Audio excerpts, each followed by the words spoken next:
We have 4 or 5 or 6 areas that we like to look at, whether they be early learning, environment, arts, socially disadvantaged groups, and we also try and cover off on our geographic areas within our municipality as well. So do you have a formal application process, standardisation of forms? Yeah, we write to, I think, about 650 organisations to alert them that the grant process is about to start and ask them to make an application.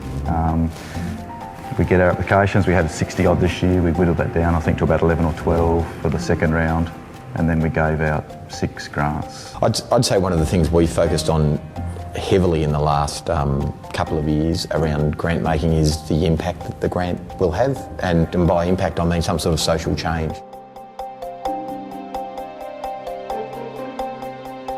So the things that we look for when we're looking at making grants, is it charitable at purpose?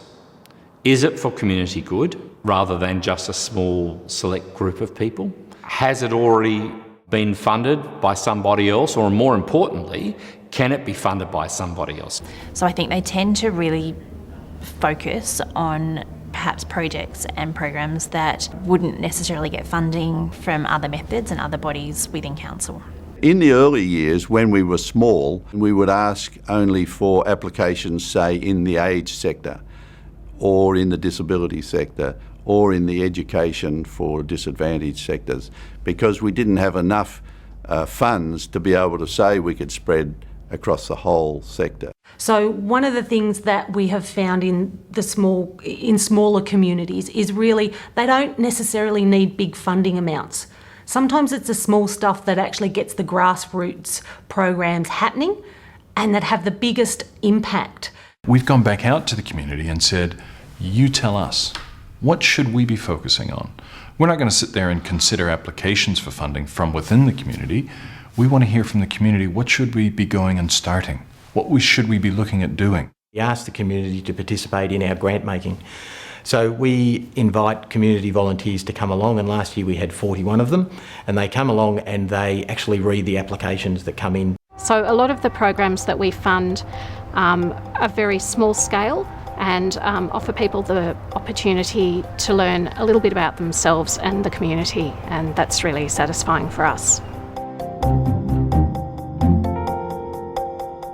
I think we've given a lot of help to people right at the beginning of their thoughts and encouragement to allow them to go on and establish whatever it is. Might be just communications in a country community where you're helping them establish a newsletter. The Back to School voucher program is something that we've participated in every year for 9 years now.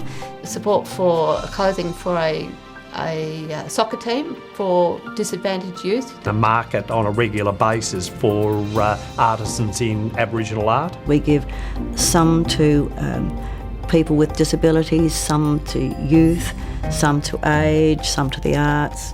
Food to the community, it was child literacy, and also about protecting just those people that protect any other people that are homeless overnight. Look, I think one of the great things about the foundation is it's an opportunity for people to contribute, and as you say, it's not just financially. So it may be somebody who's benefited from some financial support that we've been able to give, and then they come along and say, is there something that I can do? How can I volunteer? And they'll volunteer to be a reading buddy. You're constantly meeting people involved and sharing the information and the outcomes of what you're doing, and then you get additional support or encouragement or pro bono services that you might need. So the knock-on effect, the capacity building in terms of connecting the community is significant. I think in our history we've written cheques to 108 different agencies within the Ballarat region.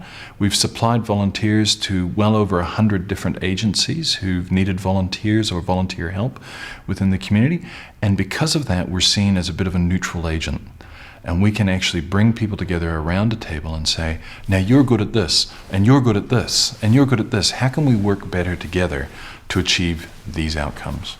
We've established 2 really significant relationships with local businesses. One is Signcraft and the other is UMS.